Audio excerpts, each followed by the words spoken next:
O assassinato de 3 adolescentes na Vila Coquilho, na zona rural de São Luís, nos primeiros dias deste ano, ganhou grande repercussão. Essa semana, a Defensoria Pública da União no Maranhão propôs ação judicial contra os responsáveis pelo assassinato dos 3 jovens. Aqui no estúdio, eu converso com o defensor público Yuri Costa, que acompanha o caso. Bom dia. Bom dia, Dalberto. Qual é a solicitação inicial, doutor Yuri, em relação a esse caso do Coquilho? A ação proposta pela Defensoria Pública da União, ela tem natureza indenizatória. Mais de imediato, a gente faz uma solicitação de uma pensão mensal para as famílias das vítimas e, para o final do processo, após o seu processamento, a sua instrução, a gente faz um pedido principal de indenização por danos morais e danos materiais às famílias. No entendimento da Defensoria, como é que fica a questão da responsabilidade sobre o que aconteceu quanto a esses aspectos que o senhor levanta aqui? A Defensoria Pública da União entende que esse tipo de responsabilidade é uma responsabilidade do ponto de vista mais patrimonial, financeiro, é diferente daquela responsabilidade criminal, e essa responsabilidade patrimonial ela é mais ampla.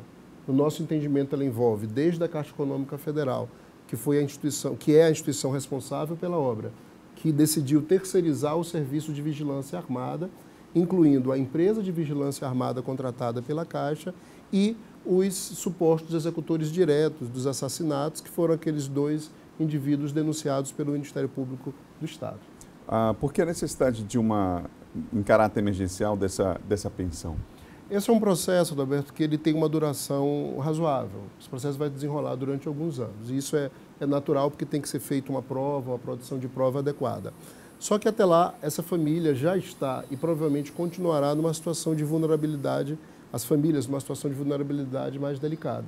Então, o pedido de pensão imediata é para que elas tenham pelo menos um arrimo, uma renda mínima, presumindo-se aquilo que esses jovens, durante algum tempo, contribuiriam, né, como é normal acontecer, para a família. Por isso que há o pedido inicial de 2/3 de salário mínimo por mês.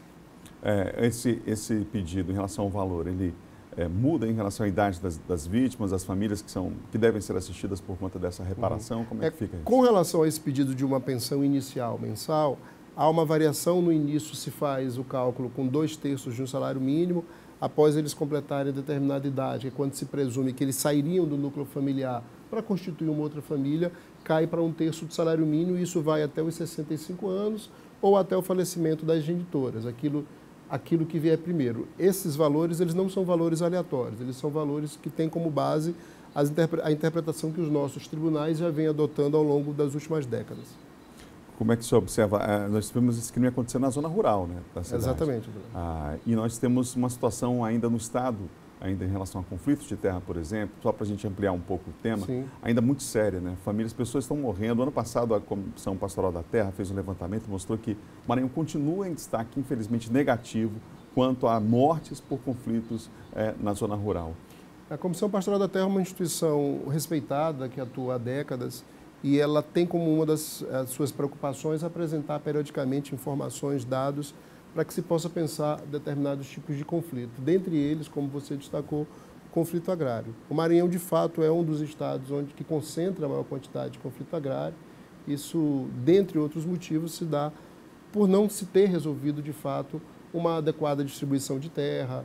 A formalização da terra, ainda tem muito caso de terras acumuladas ilicitamente, e isso, obviamente, gera esse estado caótico de violência no campo. A Defensoria tem atuado também nessa área, doutor? Sim, a Defensoria Pública da União, como ela atua quando há a presença de órgãos federais, geralmente conflitos fundiários envolvem o INCRA, que é o órgão de regularização fundiária, ou o IBAMA, quando há o licenciamento ambiental, ou a FUNAI, quando há envolvimento de comunidades indígenas. Todas as instituições são instituições federais, e por essa razão a Defensoria Pública da União, sim, ela está presente nesse tipo de caso, o que infelizmente é bem comum na nossa atuação.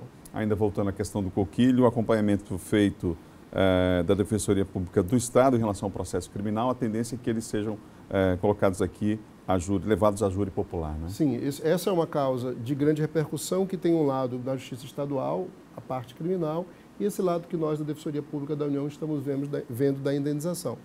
O processo criminal, ele corre, já teve todo o inquérito policial terminado, o delegado chegou à conclusão da existência de uma execução, a indicação dos autores, o Ministério Público fez a denúncia formal, o juiz acatou a denúncia e é um processo que deve correr caminhando para o Tribunal do Júri, provavelmente daqui a alguns meses. Muito obrigado ao defensor público da União, Yuri Costa, pela presença em entrevista aqui na TV Difusora. O espaço aqui no Bom Dia Maranhão. Ok, obrigado.